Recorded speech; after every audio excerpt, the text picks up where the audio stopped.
Assalamualaikum warahmatullahi wabarakatuh.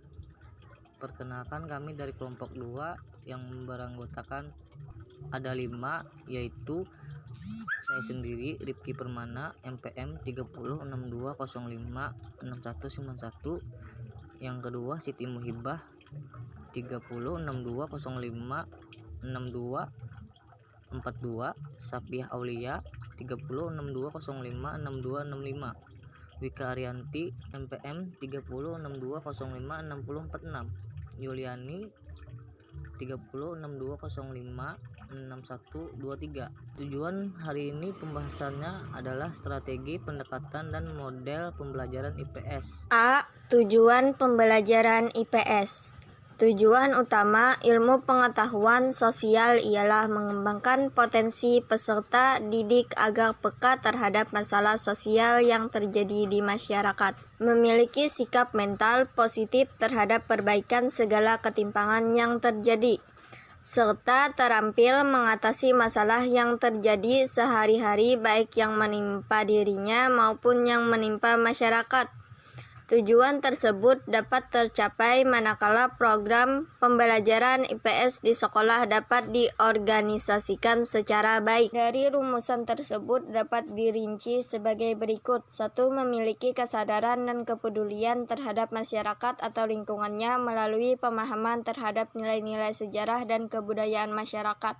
2. Mengetahui dan memahami konsep dasar dan mampu menggunakan metode yang diadaptasikan dari ilmu-ilmu sosial yang kemudian dapat digunakan untuk memecahkan masalah-masalah sosial. 3. Mampu menggunakan model-model dan proses berpikir serta membuat keputusan untuk menyelesaikan isu dan masalah yang berkembang di masyarakat. 4. Menaruh perhatian terhadap isu-isu dan masalah-masalah sosial serta mampu membuat analisis yang kritis. Selanjutnya mampu mengambil tindakan yang tepat. 5. Mampu mengembangkan berbagai potensi sehingga mampu membangun diri sendiri agar survive yang kemudian bertanggung jawab membangun masyarakat. 6. Memotivasi seseorang untuk bertindak berdasarkan moral. 7. Fasilitator di dalam suatu lingkungan yang terbuka dan tidak bersifat menghakimi. 8. Mempersiapkan siswa menjadi warga negara yang baik dalam kehidupannya dan mengembangkan kemampuan siswa menggunakan penalaran dalam mengambil keputusan pada setiap persoalan yang dihadapinya. 9. Menekankan perasaan emosi dan derajat penerimaan atau penolakan siswa terhadap materi pembelajaran IPS yang diberikan. Dilanjutkan dengan Sapiah Aulia. B. Pengertian pendekatan, strategi, dan metode dalam pembelajaran IPS SD. 1. Pengertian pendekatan. Di dalam Kamus Besar Bahasa Indonesia KBBI, pengertian pendekatan adalah proses pembuatan cara mendekati usaha dalam rangka aktivitas pengamatan untuk mengadakan hubungan dengan orang yang teliti. Metode-metode untuk mencapai pengertian masalah pengamatan ada pun pengertian pendekatan pembelajaran antara lain sebagai berikut. 1. Perspektif atau sudut pandang. Pandangan teori yang dapat digunakan sebagai landasan dalam memilih model, metode, dan teknik pembelajaran. 2. Suatu proses atau perbuatan yang digunakan guru untuk menyajikan bahan pelajaran. 3. Sebagai titik tolak atau sudut pandang terhadap proses pembelajaran yang merujuk pada pandangan tentang terjadinya suatu proses yang sifatnya masih sangat umum. Di dalamnya mewadahi, menginspirasi, menguatkan, dan melatari metode pembelajaran dengan cukup teoritis tertentu. 2. Pengertian strategi. Strategi pembelajaran adalah suatu kegiatan pembelajaran yang harus dikerjakan guru dan siswa. Tujuan pembelajaran dapat dicapai secara efektif dan efisien. Strategi pembelajaran juga merupakan suatu seni dan ilmu untuk membawa pembelajaran sedemikian rupa sehingga tujuan yang telah ditetapkan dapat dicapai dengan efektif dan efisien. 3. Pengertian metode. Metode pembelajaran merupakan cara yang digunakan oleh guru atau siswa dalam memperoleh informasi yang berupa fakta, data, dan konsep pada proses pembelajaran yang mungkin terjadi dalam suatu strategi pembelajaran. Dalam suatu proses pembelajaran, eratnya kaitannya antara pendekatan, strategi, metode, dan juga media yang digunakan untuk mencapai tujuan pembelajaran yang telah ditetapkan. Selanjutnya akan dilanjutkan oleh Wika Ariyanti. Pendekatan apa saja dalam pembelajaran IPS SD? Sebagai implementasi kurikulum 2013 dalam suatu proses pembelajaran, menggunakan pendekatan saintifik, yaitu proses pembelajaran yang dirancang sedemikian rupa agar peserta didik aktif berkonsep hukum atau prinsip melalui tahap-tahap mengamati untuk mengidentifikasi atau menemukan masalah, merumuskan masalah, atau merumuskan hipotesis, mengumpulkan data dengan berbagai teknik, menganalisis data, menarik kesimpulan, dan mengomunikasikan konsep, hukum, atau prinsip ditentukan. Pembelajaran dengan menggunakan pendekatan saintifik mempunyai karakteristik sebagai berikut. 1. Berpusat pada siswa. 2. Melibatkan keterampilan proses sains dalam mengkonstruksi konsep, hukum, atau prinsip.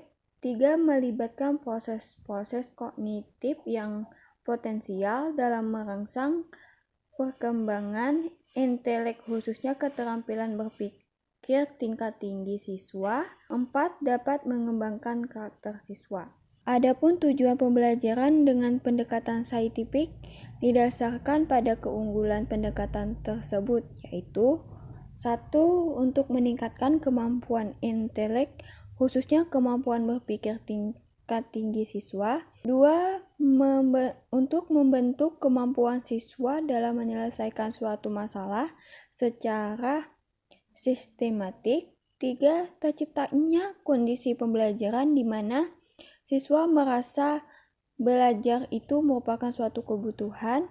4. Diperolehnya hasil belajar yang tinggi. 5. Untuk melatih siswa dalam mengomunikasikan ide-ide. 6. Untuk mengembangkan karakter siswa. Selanjutnya akan dilanjutkan oleh Yuliani. Beberapa prinsip pendekatan saintifik dalam kegiatan pembelajaran adalah sebagai berikut. 1. Pembelajaran berpusat pada siswa. 2. Pembelajaran membentuk student-slave concept. 3. Pembelajaran terhindar dari verbalisme. 4. Pembelajaran memberikan kesempatan pada siswa untuk mengasimilasi dan mengakomodasi konsep hukum dan prinsip. 5. Pembelajaran mendorong terjadinya peningkatan kemampuan berpikir siswa.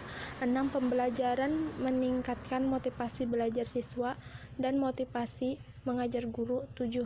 Memberikan kesempatan kepada siswa untuk melatih kemampuan dalam berkomunikasi. 8. Adanya proses validasi terhadap konsep hukum dan prinsip yang dikonstruksi siswa dalam struktur kognitifnya. D. Strategi pembelajaran IPS SD. 1. Strategi urutan penyampaian suksesif. 2. Strategi penyampaian fakta. 3. Strategi penyampaian konsep. 4. Strategi penyampaian materi pembelajaran prinsip. 5. Strategi penyampaian prosedur. 6. Strategi mengajarkan atau menyampaikan materi aspek sikap efektif. 7. Strategi pembelajaran inquiry. 8. Strategi pembelajaran ekspositori. Metode pembelajaran IPS SD. 1. Metode ceramah. 2. Metode demonstrasi. 3. Metode diskusi. 4. Metode simulasi. 5. Metode tugas dan resitasi. 6. Metode tanya jawab. 7. Metode kerja kelompok. 8. Metode problem solving. 9. Metode sistem regu time teaching. 10. Metode latihan drill. 11. Metode karya wisata. Sekian dari kelompok kami.